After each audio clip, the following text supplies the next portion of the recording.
আল্লাহ নবী রাহমাতুল লিল আলামিনকে এমনভাবে সুন্দর বানিয়েছেন যে নবীকে যেভাবে দেখতো তার কাছে সেভাবেই সুন্দর লাগতো। আমি শুনি না, আরো জোরে বলেন সুবহানাল্লাহ। আমাদের নবীকে যেই যার যেমন পছন্দ, যার অন্তরে যেমন দেখতে পছন্দ, সে যখন নবীর দিকে ওভাবে তাকাতো তার অন্তরে তার চাওয়া মতো আশা পূরণ হওয়ার মতো নবীকে দেখতে পেত। বলেন সুবহান। নবীকে যারা দূর থেকে দেখেছে তারা বলে আমাদের নবীর কোনো তুলনা নাই। যারা কাছ থেকে দেখেছে তারাও বলে আমাদের নবীর কোনো তুলনা নাই।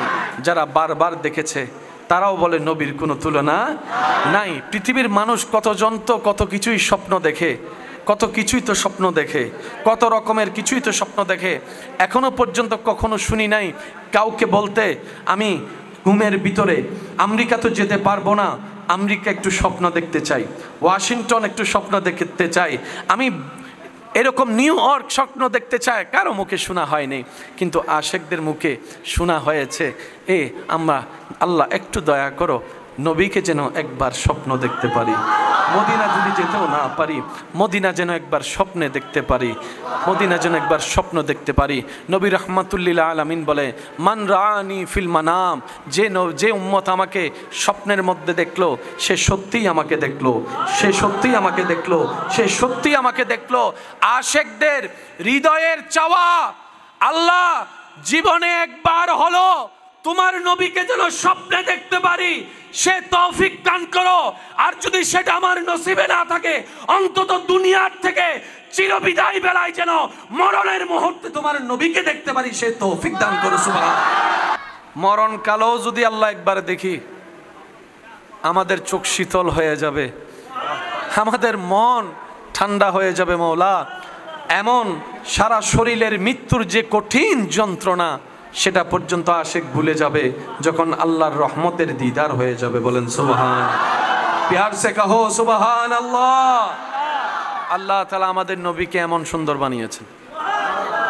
আমাদের নবীর আওয়াজ মোবারক, কথা বলার আওয়াজ মোবারক, যখন শ্রোতা যেমন আল্লাহ তাআলা নবীর আওয়াজ মোবারককে সেই জায়গা পর্যন্ত পৌঁছায় দেন যে জায়গায় সর্বশেষ শ্রোতা থাকতো। মানুষ যদি বেশি হয় আমাদের আওয়াজটা সেইভাবে বড় করতে হয়, যদি মানুষটা কাছের হয় আওয়াজটা সেভাবে বলতে হয়, কথার যদি গোপনীয়তা আর একটু বাড়ি হয় তাহলে ফিস ফিস করে বলতে হয়, যদি গোপনীয়তা আরো বেশি বাড়ি হয় তাহলে একটু ইশারায় ইশারায় বলতে হয়। একটা মানুষের জীবনে আওয়াজের লেভেল, শব্দের উচ্চারণ অনেক কিছু ডিভাইন করে, অনেক স্টাইলে বলতে হয় পরিবেশ পরিস্থিতি অনুযায়ী। এখন আমার আওয়াজ এই জায়গায় মাইক থাকার পরও, সাউন্ড থাকার পরও এই লেভেলে যাচ্ছে কেন? আপনাদের দেখার কারণে। আমার চোখ বিবেক বলছে শ্রোতার মাথা ওই জায়গায় আওয়াজটা তো পৌঁছাতে হবে। আল্লাহ তাআলা নবীজির আওয়াজ মোবারকে এমন শান দান করেছেন, আমাদের নবী যখনই যেভাবে কথা বলতেন সামনের জন যেভাবে স্পষ্ট শুনত, আল্লাহর রহমতে একদম পিছন সারিতে বসা সেই সাহাবাও একই আওয়াজ একই স্পষ্টভাবে শুনত। সুবহান। একটু খেয়াল করবেন, কারো আওয়াজ মিষ্টি, কারো আওয়াজ বাড়ি, কারো আওয়াজ কর্কশ, কারো আওয়াজ মোটা, কারো আওয়াজ চিকন। এইরকম থাকার পরও অনেকের কথা শুনতে ভালো লাগে,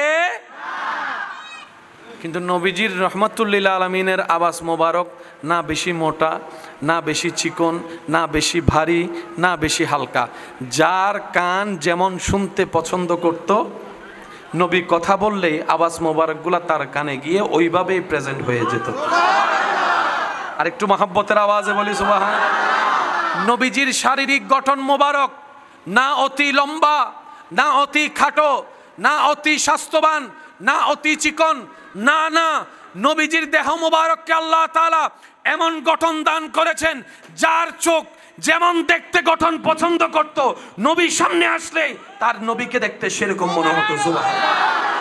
আমাদের নবীর কোনো তুলনা, আমাদের নবীর কোনো দিকের সাথে কোনো তুলনা।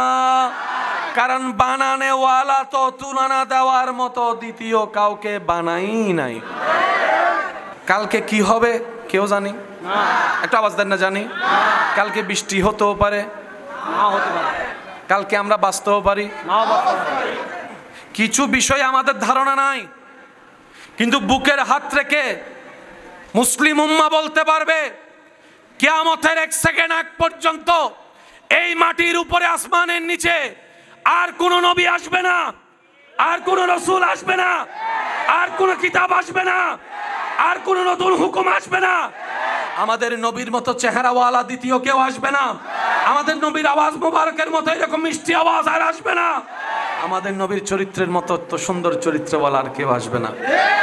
কিছু বিষয় আমরা বলতে জানি না, পারি না, কিন্তু কিছু বিষয় আমরা বুকের মধ্যে হাত রেখে বলতে পারি যে আমাদের নবীর মতো কেউ আসবে। আল্লাহ তাআলা আমাদেরকে কি দয়া করেছেন দেখেন, সেই নবীর উম্মতের খাতায় আপনার আমার নাম আল্লাহ তাআলা লিখে দিয়েছেন। কিভাবে বুঝাই ভাই আপনাদেরকে? আমার কথা কি শোনা যাচ্ছে ইনশাআল্লাহ? হাসরের ময়দানে যখন যাব, সেদিন আপনি বুকের মধ্যে হাত দিয়ে থাপ্পড় দিয়ে দিয়ে বলতে পারবেন আমি নবী রাহমাতুল্লিল আলামিনের উম্মত। আপনি কল্পনাও করতে পারবেন না, আপনার আমার যোগ্যতা না থাকা সত্ত্বেও রব্বুল আলামিন নবী রাহমাতুল্লিল আলামিনের খাতিরে আপনাকে আমাকে কোথায় পৌঁছায় দিয়েছেন। আপনি যখন আজকে এই জমিনে সিজদা দিচ্ছেন, যে কপালটা দেখছে সবাই মাটিতে লাগছে, নাকটা মাটি ছুঁয়ে যাচ্ছে, হাতটা মাটিতে লাগছে, নবী রাহমাতুল্লিল আলামিনের উম্মত হওয়ার সুবাদে আল্লাহ তাআলা আপনাকে আমাকে এমন দয়া করেছেন, আপনি সিজদায় গিয়ে কপাল লাগাচ্ছেন মাটিতে, সবাই দেখছে। রব বলে যে না, আমার বান্দার কপালটা মাটিতে নেই, আমি রবের দরবারে, আমি রবের দরবারে। আপনি যখন ফিস ফিস করে সুবহানা রাব্বিয়াল আলা বলছেন, হয়তো আপনার সেই আওয়াজের শব্দের উচ্চতা, সেই আওয়াজটা, সেই শব্দের উচ্চারণটা পাশের জন হয়তো শুনতে পাচ্ছে না। রব বলে যে দেখ জিব্রাইল, তুই জিব্রাইল সিদরাতুল মুনতাহা পর্যন্ত তোর সীমানা শেষ, কিন্তু আমার বান্দার আওয়াজ দেখ সুবহানা রাব্বিয়াল আলা, আরশ পর্যন্ত শোনা যাচ্ছে, আরশ পর্যন্ত শোনা যাচ্ছে। আপনি এখানে সিজদায় ফিস ফিস করে সুবহানা রাব্বিয়াল আলা বলছেন, আর ওইখান থেকে রব্বুল আলামিন আপন শান অনুযায়ী আপনার আওয়াজ, আপনার জিকির, আপনার তসবিহ শুনতে পাচ্ছে। সুবহানাল্লাহ। কারোর সাথে এমন তর্ক ঝগড়া করা উচিত নয় যে ছোটরা বেয়াদবি করার সুযোগ পাবে, সাহস পাবে। হ্যাঁ, আপনার বকা, আপনার রাগ, আপনার সেই মন্দ কথা শুনে হয়তো সে চুপ করে আছে। সে যতক্ষণ চুপ করে থাকে ততক্ষণ তাকে চুপ করে থাকতে দিন, অতটুক বলুন যতটুক সে লোট নিতে পারে। সবার সামনে তাকে অপমান করিয়েন না। 1 দিন 2 দিন 3 দিনের মধ্যে দেখবেন সে সবার সামনে আপনার সাথে বেয়াদবি করতে উঠে দাঁড়ায় যাবে। কথা বলেন ঠিক কিনা? সেজন্য শাসন ইসলামে জায়েজ, কিন্তু শাসন করার একটা নিয়ম নীতি। সবার সামনে কারো সামনে কাউকে অপমান করার অধিকার ইসলাম কাউকে দেয়। ইসলাম বলে তুমি অন্যের ইজ্জতের হেফাজত করো, রব্বুল আলামিন তোমার ইজ্জতের হেফাজত করবেন। সুবহানাল্লাহ। তুমি অন্যের দোষ গোপন রেখে তাকে সম্মান দান করো, সম্মানের ব্যবস্থা রাখো, আল্লাহ তাআলা তোমার হাজার গুনাহ গোপন রেখে হাসরের ময়দানে তোমাকে ইজ্জতের ব্যবস্থা করে দিবেন। সুবহানাল্লাহ। আল্লাহ তাআলা আমাদের সবাইকে ইসলামের সৌন্দর্যতার সাথে নিজের জীবনকে সম্পৃক্ত রেখে চলার তৌফিক দান করুক বলে না আমিন। আল্লাহ তাআলা আমাদের সবাইকে রব্বুল আলামিনের দয়া পাওয়ার মতো উপযুক্ত বান্দা হওয়ার তৌফিক দান করুক বলি আমিন। ইমানদার ভাইরা, কথা কি বোঝা যাচ্ছে? ইনশাআল্লাহ মনে থাকবে? ইনশাআল্লাহ মনে থাকবে? বলেন না ইনশাআল্লাহ? আর একটু জোরে বলেন ইনশাআল্লাহ। সম্মান দিলে সম্মান রাখতে হয়, বেশি বাড়াবাড়ি করা ভালো, কারণ আপনি যাকে কথা শোনাচ্ছেন সেও মানুষ, তারও রাগ আছে। হঠাৎ করে মাথায় রাগ উঠে যেতে পারে। বড় জনের জন্য ছোট জনকে 10টা জুতা দিয়ে বাড়িও দেয়, তার ইজ্জত কমবে না। কিন্তু ছোট জন যদি বড় জনকে জুতা দিয়ে আঘাত নাও করে, অন্তত জুতা যদি হাতে তুলে, বলেন না বলেন না? তো শয়তান তো সবসময় লেগে থাকে যাতে এরকম বিশৃঙ্খলা যেন পৃথিবীতে হয়। মানুষ যেন বিশৃঙ্খলা করে, আল্লাহরও প্রিয় হয়, এটা শয়তানের সবসময় চাওয়া। সেজন্য বড়দেরও উচিত ছোটদের বিষয়টা মাথায় রাখা, ছোটদেরও উচিত বড়দের বিষয়টা মাথায় রাখা। এক কথায় আল মুসলিমু আখুল মুসলিম, এক মুসলমান অপর মুসলমানের ভাই।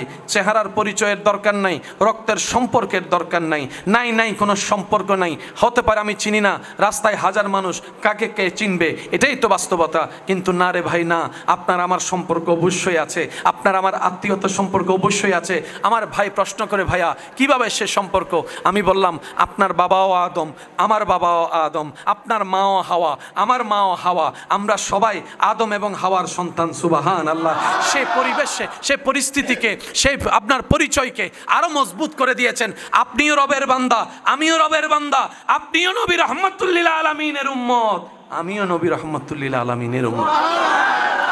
এর চাইতে বড় পরিচয়ের আর কোনো দরকার বলেন না আছে? জোরে বলেন আছে? এই যে রমজান মাস যখন আসে, এমনি কেউ কাউরে খাওয়ায়, পরিচিতরা অনেক সময় খাওয়াইতে দেখা যায়, কিন্তু রমজান মাস আসলে দেখবেন আমার ভাইয়েরা যখন ইফতারি নিয়ে বসে থাকে আল্লাহর হুকুমের অপেক্ষায়, পথচারী রাস্তা দিয়ে যাচ্ছে, ডেকে বসাই দে, ভাই আসেন, সম্পর্ক কিছুই নেই, ডেকে বসাই দিচ্ছে, আপন থালায় বাক করে খাচ্ছে, তিনজনের ইফতারি পাঁচজনে মিলে খাচ্ছে। এই সম্পর্ক কিসের? এটা হচ্ছে ঈমানের সম্পর্ক। সুবহানাল্লাহ। আল্লাহ তাআলা আমাদের সবাইকে ইসলাম বুঝার, ইসলাম মানার তৌফিক দান করুক। ইমানদার ভাই, আমার আলোচনা আমি গুছিয়ে আনছি যেন এই জিনিসগুলো আপনারা আমরা ঘরে নিয়ে যেতে পারি। আল্লাহ আমাদের সবাইকে তৌফিক দান করুক। পৃথিবীর সবচাইতে বড় সত্য, পৃথিবীর সবচাইতে বড় বাস্তবতার একটি বাস্তবতার নাম হচ্ছে মৃত্যু, মৌত। কুল্লু নফসিন যায়িকাতুল মৌত। উলামায়ে কেরামের দোয়া নিয়ে আপনাদের খেদমতে আজকে একটু গভীরে যাওয়ার চেষ্টা করব, যদি রব আমাকে দয়া করেন। আয়াত শরীফ সবারই জানা, আওয়াজ দিয়ে একটু বলেন বিসমিল্লাহির রহমানির রহিম। কুল্লু নফসিন, একদম পিছন পর্যন্ত যেন শুনতে পাই, একটু আওয়াজ দিয়ে বলেন কুল্লু নফসিন। এটা কি আমার জন্য, আপনার জন্য না, সবার জন্য? এখান থেকে আপনি আমি বাঁচতে পারবো? বলেন না ভাইয়া। আমাদের মতো গরিবরা বাঁচতে পারবে? বড় লোকরা বাঁচতে পারবে? নেতা এমপি বাঁচতে পারবে? টাকাওয়ালা বাঁচতে পারবে? এমনকি ফেরেশতা জিবরাইল বাঁচতে পারবে? যে আজরাইল এই ডিউটি করে, আর কিছু বলার বাকি নেই তো, যেই ফেরেশতা এই ডিউটি করে, এটা হচ্ছে একদম শেষ শব্দ। যে এই দায়িত্ব পালন করে পৃথিবীর প্রাণীদের প্রাণ হরণের, সময়ক্ষণ একদিন এমন আসবে, সেই ফেরেশতাকে রব্বুল আলামিন জিজ্ঞেস করবে, মালাকুল মউত। ফেরেশতা বলবে, ইয়া রব্বুল আলামিন, কেউ কি বাকি আছে? ফেরেশতা বলবে, আল্লাহ, পৃথিবীর প্রাণী জগতের জান কবজ করা শেষ হয়েছে, আসমানের যারা ফেরেশতারা আছে ওনারা বাকি আছে। রব্বুল আলামিন বলবেন, কাজ শেষ করো। উনি ফেরেশতাদের জান কবজ করবেন। রব্বুল আলামিন জিজ্ঞেস করবে, আর কি কেউ বাকি আছে? মালাকুল মউত বলবে, আল্লাহ, জিবরাইল বাকি আছে, ইসরাফিল বাকি আছে, মিকাইল বাকি আছে, আমি বাকি আছি, আরশ বহনকারী ফেরেশতারা বাকি আছে। রব বলবে যে ওদের কেন বাকি থাকবে? কুল্লুমান আলাইহা ফান, তাদেরটাও কবজ করো। সবারটা কবজ করার পরে রব্বুল আলামিন বলবে, মালাকুল মউত, আর কি কেউ বাকি আছে? ফেরেশতা বলবে, আল্লাহ, তুমি আর আমি ছাড়া আর কেউ নাই। রব্বুল আলামিন বলবে, আনা হাইয়ুল কাইয়ুম, এই সাবজেক্টে তো আমি নেই, তো বাকি আছো সৃষ্টিতে তুমি, আমি তো স্রষ্টা। আল্লাহ, এখন কি করব? ফেরেশতার প্রশ্ন। রব্বুল আলামিন বলবেন, এখন কি করবা মানে? এতদিন যা করে এসেছো তুমি তা করো। তুমি কি শুনোনি আমি রবের বাণী? কুল্লু নাফসিন যায়িকাতুল মউত, প্রাণী যেই হবে মৃত্যুর স্বাদ গ্রহণ করতে হবে। তুমি কি শুনোনি? সুতরাং সেই কাজ পালন করো। এতদিন অন্যদের প্রাণ হরণ করেছ, অন্যদের তুমি করেছ, আজকে আমি রব হুকুম দিলাম তোমারটা তুমি করো, তোমারটা তুমি করো। সুবহানাল্লাহ। তোমার প্রাণ তুমি হরণ করো। তখন আল্লাহ পাকের নির্দেশে মালাকুল মউত নিজের প্রাণ নিজে বের করার জন্য প্রস্তুতি গ্রহণ করবে। তখন মালাকুল মউত বলবে, প্রাণ বের করা যদি এত কষ্টের আমি অনুভবটা আগেই করতে পারতাম, তাহলে সৃষ্টিকে কষ্টটা একটু কম দিতাম, যন্ত্রণাটা একটু কম দেওয়ার চেষ্টা আমি করতাম। আমি আজকে মালাকুল মউত আমার প্রাণ বের করতে আমার নিজেরই সেই অনুভবটা হচ্ছে, এর মতো কষ্ট আর কিচ্ছু হতে পারে না, এর মতো যন্ত্রণা আর কিচ্ছু হতে পারে না, আর কিচ্ছু হতে পারে না, আর কিচ্ছু হতে পারে না। ও আমার ইমানদার ভাইয়েরা, ও আমার ইমানদার বোনেরা, দুনিয়ার জীবন তর্ধেক শেষ হয়েছে। কতদিন বা আপনি আমি এই সূর্যের আলোটা দেখতে পাবো? হয়তো কোনো একদিন মসজিদের মিনারে মাইকের আওয়াজের মধ্যে আপনার আমার নামটা বলার পরে বলবে, ইন্না লিল্লাহি ওয়া ইন্না ইলাইহি রাজিউন। আজকে যেমন আপনি আমি অন্যের কথাগুলা শুনছি, অমুক মারা গিয়েছে এতটা বাজে, একদিন আপনার আমার নামের ব্যাপারে সেই শব্দটা বলা হবে, জগতের মানুষ শুনবে। একদিন আপনাকে আমাকে সেই সাদা কাপড়টা পরানো হবে, যে কাপড়টা দেখলে অনেকের এখনো পর্যন্ত অন্তর কেঁপে ওঠে, ভয় লাগে, ভয় লাগে। ওই জায়নাজার খাটিয়ার মধ্যে আপনাকে আমাকে তোলা হবে, যে খাটটা হয়তো এই চোখে আপনি আমি মসজিদের পাশে শতবার দেখেছি, ঢুকতে দেখেছি, বের হতে দেখেছি। বলা তো যায় না কখন কার ডাক চলে আসে। আর কতদিন থাকবো এইভাবে? থেকে কি লাভ হয়েছে বলেন না? নিজের মতো তো থেকেছি, চলেছি, নিজের মতো ভেবেছি অনেক কিছুই। এই ভাবনার মধ্যে আপন ভাই ভাইয়ের সাথে সম্পর্ক নষ্ট করে ফেলেছি, ভাই বোনের মধ্যে এখন কোনো যোগাযোগ নাই, স্বামী স্ত্রীর মধ্যে কোনো বন্ধন নাই, আত্মীয়তার কোনো বন্ধন নাই। পেলাম কি? হারালাম তো অনেক কিছু। পাওয়ার লিস্টিতে আপনার আমার কিছু নাই। অন্তরে কি শান্তি আছে আমাদের? দেখাচ্ছি সবাই শান্তিতে থাকার মতো, কিন্তু কয়জনের শান্তি আছে? কয়জনের শান্তি আছে? ভালো করে খুঁজলে দেখা যাবে অন্তরে কোনো শান্তি নাই, চিন্তার মধ্যে কোনো শান্তি নাই, আরামের ঘুম হারিয়ে গেছে, অনেক দিন হয়েছে। এখন বর্তমানে ওষুধ খেয়েও ঘুম ভালো করে হচ্ছে না।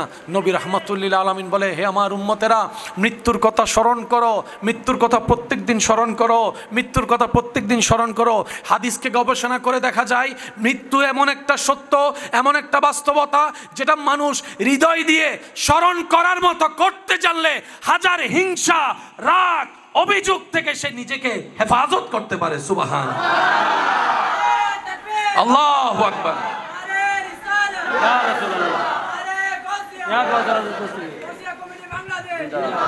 উচ্চ আওয়াজ একবার বলেন মারহাবা, আরো জোরে বলেন মারহাবা। অনেক ভাই বোনকে এখন দেখা যাচ্ছে, এক সময় যে একজন একজনের চেহারা দেখে নাই, বয়স হওয়ার পর, বুড়া হওয়ার পর এখন একজন আরেকজনের খবর নিচ্ছে। আলহামদুলিল্লাহ বলি না সবাই? এতদিন পরে ওনাদের বুঝ এসেছে, কালকে না হয়তো পরশু এমনি মরে যাবো। বোনের চেহারা দেখার সুযোগ, ভাইয়ের চেহারা দেখার সুযোগ, আমার ভাইটাকে, ছোট ভাইটাকে বোন থেকে একটু বড় ভাই হিসেবে বুকে জড়াই দেওয়ার সুযোগ, বড়কে সম্মান করার সুযোগ, যার যার কবর আলাদা হয়ে যাবে। এই বুঝটা বুঝে অনেকে এখন মিলে যাচ্ছে, অনেকের সম্পর্ক সুন্দর হয়ে যাচ্ছে, অনেকের পাওয়াটা এখন বেড়ে যাচ্ছে। এবার আওয়াজ দিয়ে বলেন, নিয়ামত বাড়িয়ে দিচ্ছেন কে? আরো জোরে বলেন কে? নবী বলে, রিজিকে যদি বরকত চাও, হায়াত যদি বাড়াতে চাও, আত্মীয়তার সম্পর্ক ঠিক রাখো। সুবহানাল্লাহ জোরে বলেন।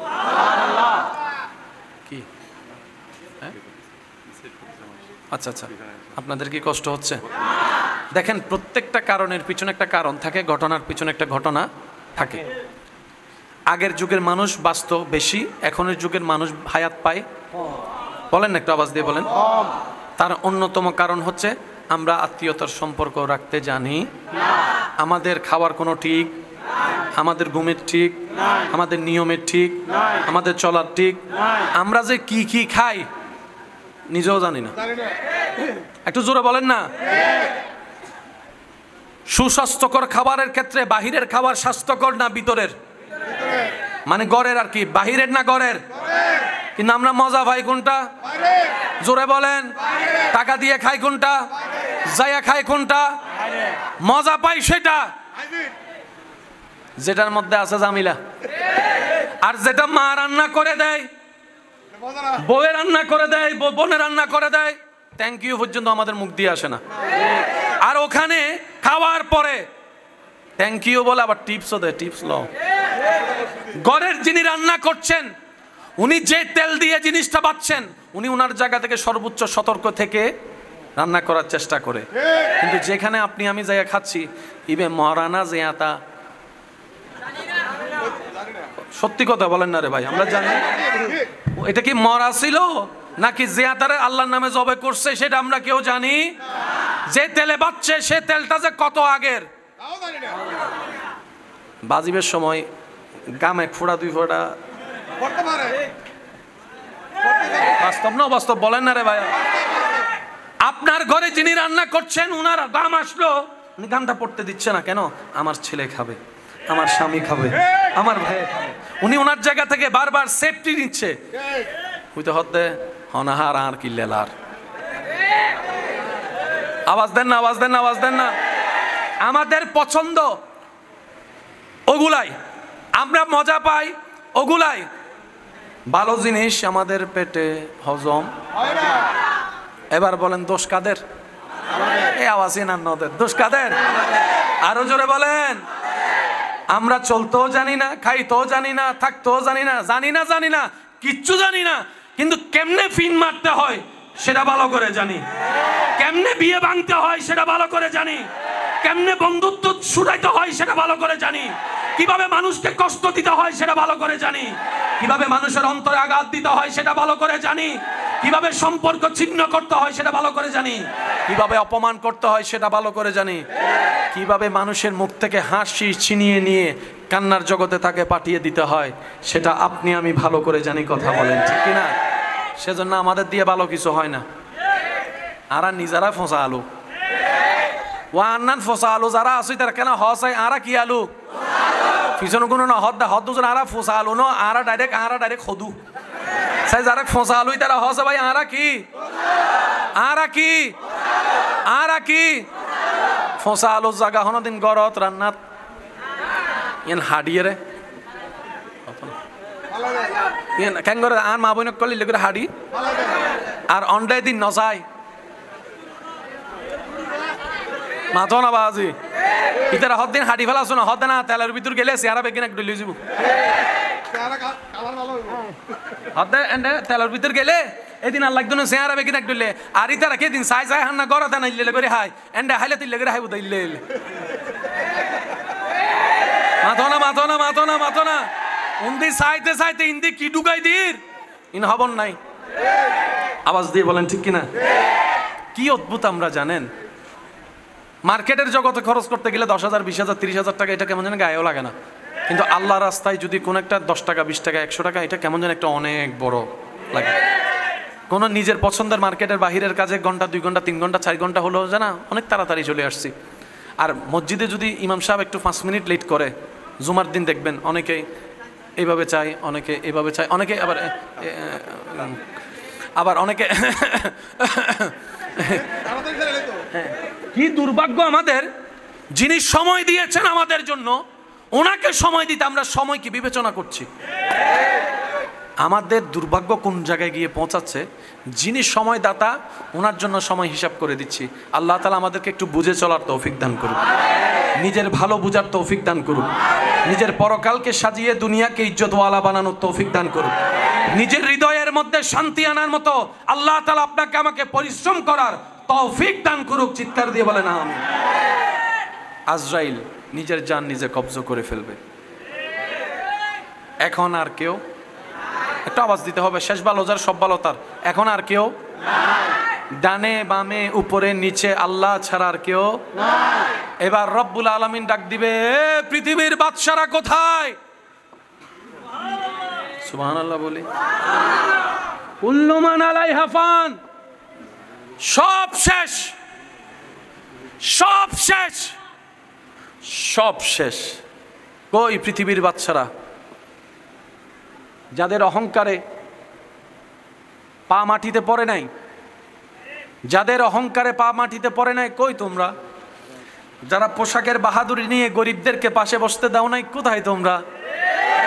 যাদের আওয়াজটা ছিল অহংকারের সর্বোচ্চ লেভেলে, কোথায় তোমরা? যাদের টাকার গরমে আপন আত্মীয় গরিবদেরকে চিনো নাই, কোথায় তোমরা? এই পৃথিবীর দাম্ভিক কোয়ালা কোথায়?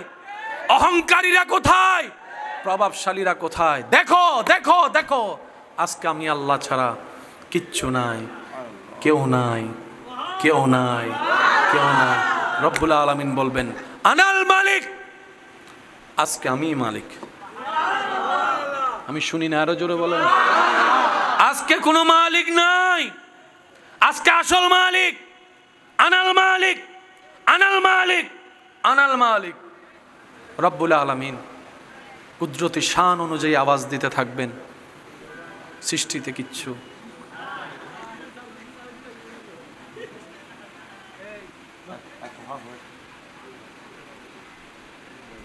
আল্লাহর যখন ইচ্ছা, যতদিন পর ইচ্ছা আল্লাহ তাআলা হাসর কায়েম করার ইচ্ছা করবেন। সুবহানাল্লাহ, একটু আওয়াজ দিয়ে বলেন সুবহানাল্লাহ, আল্লাহু আকবার।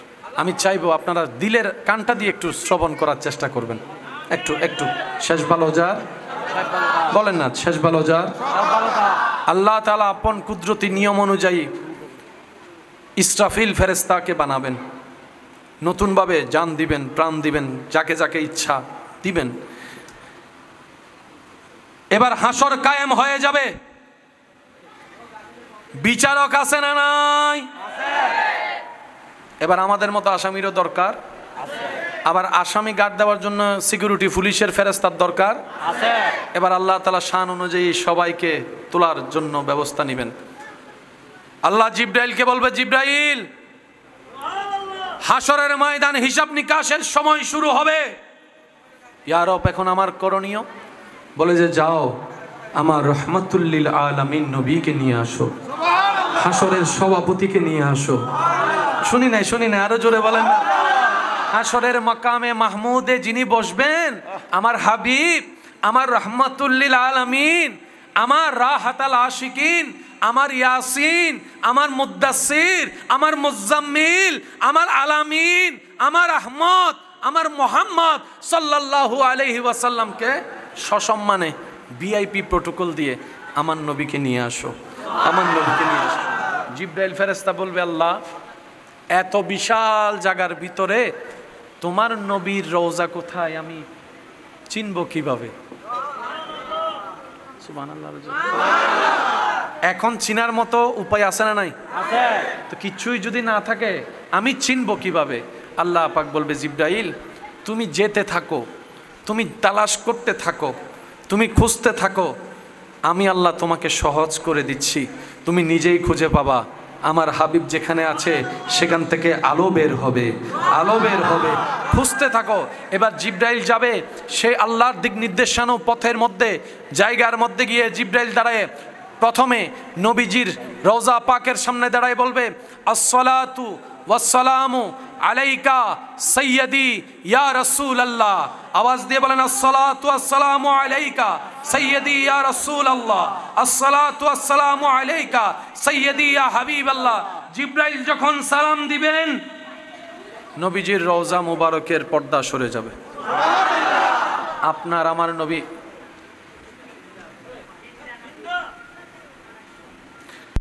আপনার আমার নবী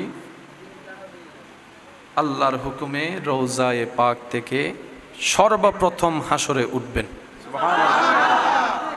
আপনার আমার নবীর আগে হাসরে এখান থেকে আর কেউ উঠবে না। সর্বপ্রথম আপনার নবী, আমার নবী, আমাদের নবী, উম্মতের দরদি নবী রওজা পাক থেকে উঠে জিব্রাইলের সালামের আওয়াজে যখন উঠবেন, আপনার নবী, আমার নবী, আমাদের নবী, আল্লাহু আকবার, আল্লাহু আকবার। কতটুক ভালোবাসে উম্মতকে। নবীজি সর্বপ্রথম জিব্রাইলকে প্রশ্ন করবে, ইয়া আখি জিব্রাইল, ও আমার ভাই জিব্রাইল, আইনা উম্মতি, আমার উম্মতগুলা কোথায়? আমার উম্মতগুলা কোথায়? আমার গুনাহগার উম্মতগুলা কোথায়? ও ভাই জিব্রাইল, আমি উঠার আগে কোনো আমার উম্মতকে হিসাব করে জাহান্নামে কি দিয়ে দেওয়া হয়েছে? আমার উম্মতগুলা কোথায়? আমার পাপী উম্মতগুলা কোথায়? আমার পাপী উম্মতগুলা কোথায়? জিব্রাইল বলবে, ইয়া রাসূল আল্লাহ, এখনো পর্যন্ত হিসাব নেওয়া শুরু হয় নাই, এখনো আমলনামার ধার খোলা হয় নাই, এখনো পর্যন্ত আল্লাহ বিচার কাজ শুরু হয় নাই। এই হাসরের ময়দানের আপনি হচ্ছেন চিফ গেস্ট, আপনি হচ্ছেন সভাপতি, প্রথমে আপনাকেই তোলা হয়েছে, আপনাকেই তোলা হয়েছে। ইয়া রাসূল আল্লাহ, এখনো পর্যন্ত কাউকে তোলা হয় নাই। হাসরের ময়দানে যিনি সর্বপ্রথম উঠে আপনার আমার কথা বলবেন, তিনি আপনার আমার নবী রাহমাতুল লিল আলামিন, যিনার সারাটা জীবন রাত কাটাইয়েছেন চোখের পানি ফেলে ফেলে আপনার আমার ক্ষমার জন্য, আপনার আমার পাপ মোচনের জন্য, আপনার আমার গুনাহ মাপ পাওয়ানোর জন্য যিনি সারাটা জীবন কেঁদেছেন, তিনি আপনার আমার নবী রাহমাতুল লিল আলামিন। সুবহান আল্লাহু আকবার।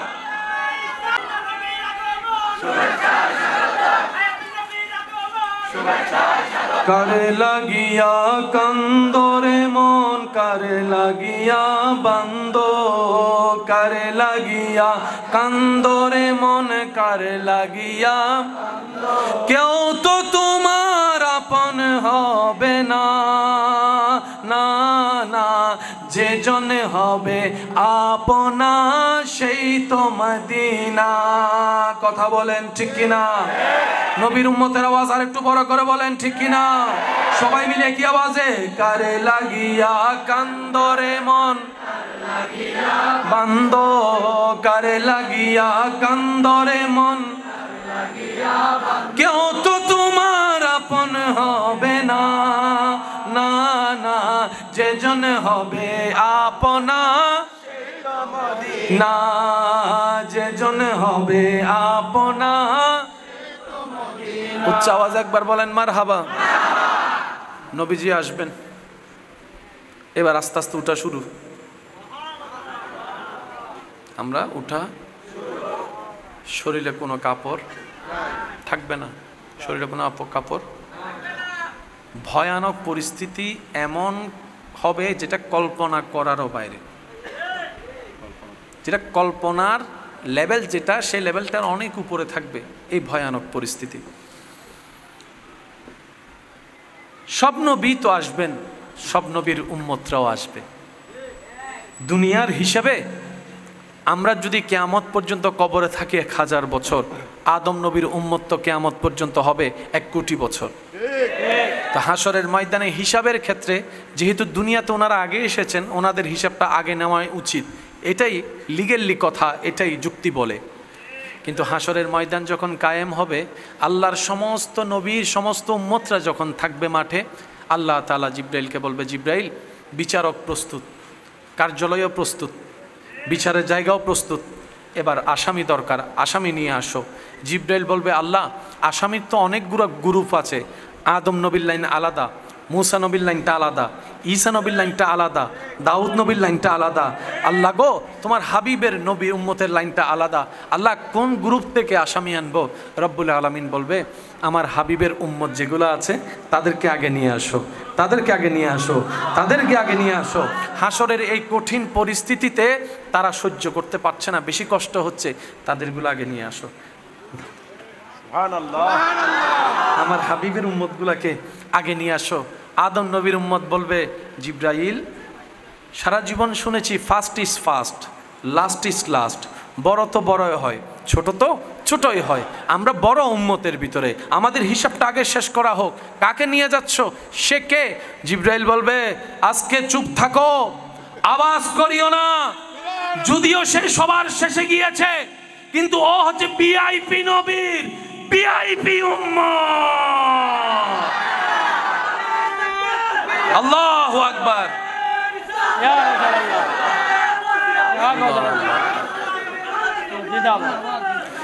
দুই পয়সার দাম আপনার আমার নাই, সেটা আপনিও স্বীকার করবেন, আমিও স্বীকার করি, মানি। সম্মান পাওয়ার বিন্দু পরিমাণ যোগ্যতা আমাদের কারো নাই, কিন্তু হাসরের ময়দানে আল্লাহ যে ইজ্জত সুযোগ দয়া আমাদেরকে দান করবেন, শুধু একটা কারণ, গুনেহগারম সিয়াকারম ওয়ালাকিন বাদাস্তম হস্তে দামানে মুহাম্মদ, শুধু আমরা উম্মত হয়েছি নবী রাহমাতুল লিল আলামিনের, এই কারণেই আল্লাহ দামটা দিবেন, সম্মানটা দিবেন। সুবহানাল্লাহ। না হলে যোগ্যতার গুণে আপনার আমার সম্মান পাওয়ার কোনো অধিকার সুযোগ নাই। আল্লাহ আল্লাহ। একজন একজন আসবে, সুবহানাল্লাহ বলতে থাকে, একজন একজন আসবে। এখন আমরা চলেন একটা নিজের হিসাবটা নিজে করি। কারো সম্পর্কে কেউ পরিপূর্ণ আমরা কেউ জানি না, কিন্তু নিজের সম্পর্ক তো ভালো করে জানি। জান্নাতে যেতে গেলে কি গুনাহ বেশি দরকার না সওয়াব? আপনার আমার এই জীবনে যার যার জানা মতে আমরা কি এই পর্যন্ত সওয়াব বেশি করছি না গুনাহ বেশি করছি? যার যেটা সত্য সেটা একটু আওয়াজ দিয়ে বলেন। গুনাহ বেশি করছি না সওয়াব বেশি করছি? ভালো বেশি করছি না খারাপ বেশি করছি? এবার আমার মতো যাদের গুনার পাল্লা ভারী বেশি মনে হয়, আমার মতো গুনাহগার যারা আছেন একটু হাত তুলেন তো দেখি। নেকির পাল্লা ভারী এমন কি কেউ আছে এখানে? আছে কেউ? সবার কি পাল্লা ভারী? এবার হাতটা নামান। তো গুনার পাল্লা ভারী হলে জায়গা কোথায়? বলেন না, জায়গা কোথায়? আওয়াজ হচ্ছে না আরো জোরে। কিন্তু আপনার আমার চাওয়া কোথায়? যেটা চাওয়া সেটা বলেন কোথায়? কাজ করি জাহান্নামের, চাই আমরা জান্নাত। এত বড় সাহসটাও পাইছি, রবের দয়াও পাইছি শুধু নবীর উম্মত হওয়ার কারণে। নাহলে এই সাহস করারও কোনো সাহস আপনার আমার কর্ম আমাদের জাহান্নামী, দিলের চাওয়া আমাদের জান্নাতে ঘর পাওয়া। আমাদের কর্ম রক্ত পুঁছ মাখা, সেই রক্তের পানি জাহান্নামের পানি খাবার, কিন্তু স্বপ্ন দেখি হাউজে কাউসারের পানির। দোয়াতে বলি হাউজে কাউসারের পানির কথা। সুবহানাল্লাহ। আপনার আমার শরীরের পোশাক হবে জাহান্নামের আগুনের লোহার সেই টকবকে কঠিন পোশাক, কিন্তু আপনি আমি চোখ বন্ধ করলে স্বপ্ন দেখি একটা জান্নাতে বসে আছি, সেকেন্ডে সেকেন্ডে কাপড়ের কালার পাল্টাচ্ছে, কাপড়ের স্টাইল পাল্টাচ্ছে, কল্পনা করার আগেই জান্নাতি খাবার সামনে চলে আসছে। এই যে আপনি আমি এত গুনাহ করার পরও যে সাহসটা দেখাচ্ছি, আশা করছি এটা শুধু একমাত্র নবী রাহমাতুল লিল আলামিনের উম্মত হওয়ার সুবাদে কারণে। বলেন সুবহানাল্লাহ।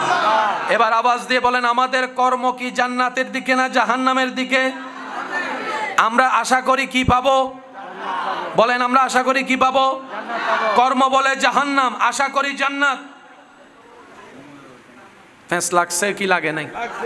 একটু বলেন না ভাইয়া। ভাই একটু মনোযোগ দিবেন। আমরা বেশিরভাগ মানুষ জাহান্নামী, এটা আমরা জানি, আমাদের কর্ম যেটা বলে। আল্লাহর নবী বলে, আল্লাহ আমার উম্মত জাহান্নামে থাকলে আমি কিন্তু জান্নাতে যাব না। এত আস্তে করে বললেন, দিলের খুশিটা মুখের আওয়াজ দিয়ে প্রকাশ করে বলেন সুবহানাল্লাহ। রাসূল বলছেন, একটু অঙ্কটা মিলাবার চেষ্টা করবেন। হাসরের ময়দান কায়াম, জান্নাত জাহান্নাম প্রস্তুত, সব কিছু রেডি। নবী বলছেন, আল্লাহ আমার উম্মত যদি জাহান্নামে থাকে আমি নবী জান্নাতে যাব না। আল্লাহ বলে, হাবিব আপনি যদি জান্নাতে না যান জান্নাত তো উদ্বোধনই হবে না। তো জান্নাত আমি আল্লাহ উদ্বোধন করব, আপনি নবীকে দিয়ে জান্নাত উদ্বোধন করতে নবীকে লাগবে।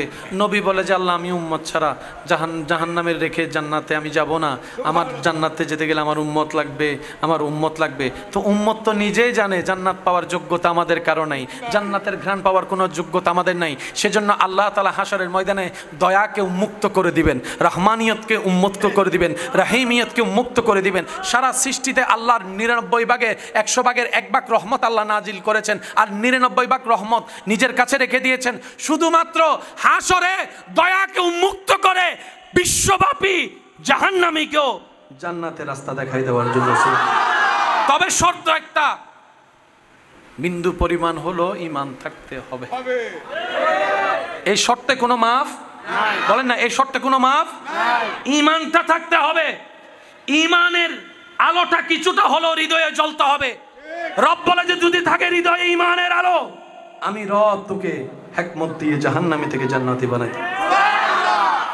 আল্লাহ পাক বলে, হাবিব জান্নাত উদ্বোধন করুন, আপনি ঢুকলে জান্নাত উদ্বোধন ঘোষণা হয়ে যাবে।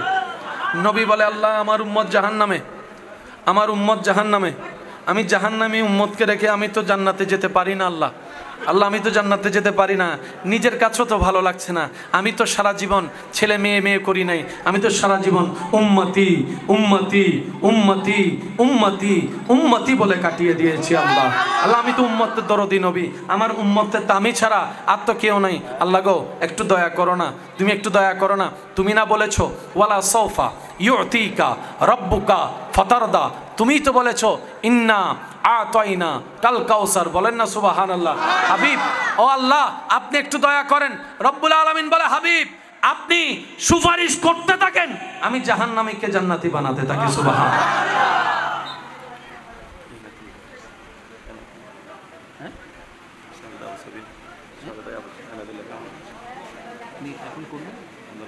মাশাআল্লাহ মাশাআল্লাহ। নারায়ে তাকবীর, নারায়ে রিসালাত, নারায়ে গাউসিয়া।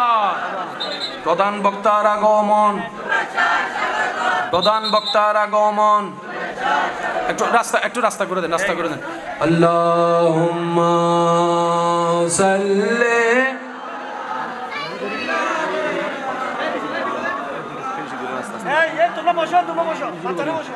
وعلى آل سيدنا مولانا محمد اللهم صل على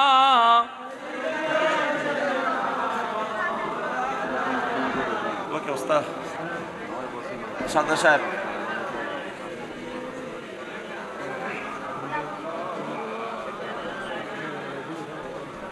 मोहब्बत आवाज एक बार बोली अल्हम्दुलिल्लाह।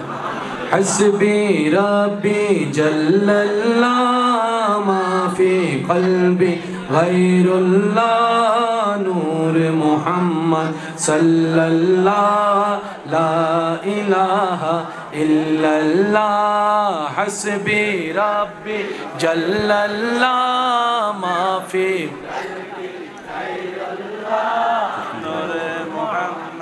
सल्लल्लाहु ला इल्लल्लाह। हस्बी रब्बी जल्लल्लाह मा फी क़ल्बी गैरुल्लाह नूर मुहम्मद सल्लल्लाहु ला इलाहा ला। तेरे सदके में आका दीन मिला, बेदीनों ने कलमा पढ़ा ला इलाहा इल्लल्लाह। हस्बी माफी क़ल्बी गैरुल्लाह नूर मुहम्मद सल्लल्लाहु ला इलाहा। আজকের মাহফিলের সম্মানিত মান্যবর প্রধান আলোচক আমার স্নেহধন্য ভাই তশরিফ এনেছেন মঞ্চে, স্বাগতম জানিয়ে একবার বলেন মারহাবা। আল্লাহ আমার ভাইয়ের তশরিফ আবারিকে কবুল করুন। এই মাহফিল আয়োজক, সহযোগিতাকারী, মোহাব্বতকারী যারা তাকরিরাত করেছেন আল্লাহ সবাইকে কবুল করুক। আমার আলোচনা আমি ইতি টানছি, শেষ ভালো যার সব ভালো তার। আল্লাহ রসুল সিজদায় পড়বেন, আল্লাহ রসুল আল্লাহর দরবারে আল্লাহর হুকুমে সুপারিশ করতে থাকবেন। এদিকে সুপারিশ কবুল হবে, জাহান্নামী জান্নাতি হবে। আর একটু জোরে বলেন না সুবহানাল্লাহ। আসুন ভাইরা, ভালো থাকার ইচ্ছা সবার আছে না নাই? শান্তিতে থাকার স্বপ্ন ইচ্ছা সবার আছে না নাই? যদি বান্দা থাকতে চায় রাখবেন কে? আপনার আমার কাছে ডায়াবেটিসকে রোগ মনে হয়, ক্যান্সারকেও রোগ মনে হয়, আপনার আমার কাছে করোনাকে বড় মহামারী রোগ মনে হয়। কিন্তু মনে রাখবেন এগুলার চাইতে বড় মারাত্মক মহামারী রোগের নাম হচ্ছে হিংসা, অহংকার, লোভ, আমিত্ব, বিদ্বেষ, অন্যের ক্ষতি করা, রাগ, অভিমান। শরীরের রোগ শরীরকে ধ্বংস করে দেয়, আর এই সমস্ত রোগগুলা নিজেকেও ধ্বংস করে, পরিবারকেও ধ্বংস করে, সমাজকেও ধ্বংস করে, দেশকেও ধ্বংস করে দেয়। ওই রোগের আগুন ভিতরে জ্বলে আর এই হিংসার আগুন বাহিরে জ্বলে। শরীরের রোগ ডায়াবেটিস হতে পারে, রুহের রোগ হচ্ছে হিংসা, অহংকার, লোভ, আমিত্ব। আমাদের আপনাদের অনেকগুলা নেক আমল পরকালের পাথিও আমরা নষ্ট করে ফেলি নিজেই, গীবত করে, হিংসা করে, অহংকার করে, অন্যের ক্ষতি করে। আল্লাহ তাআলা আমাদের সবাইকে এই মহামারী রুহানি রোগ থেকে হেফাজত করুক। শয়তানের প্ররোচনা থেকে নিজেকে হেফাজত রাখার জন্য, শয়তানের সাথে যুদ্ধ করে টিকে থাকার জন্য আল্লাহ তাআলা আপনাকে আমাকে সে তৌফিক দান করুক।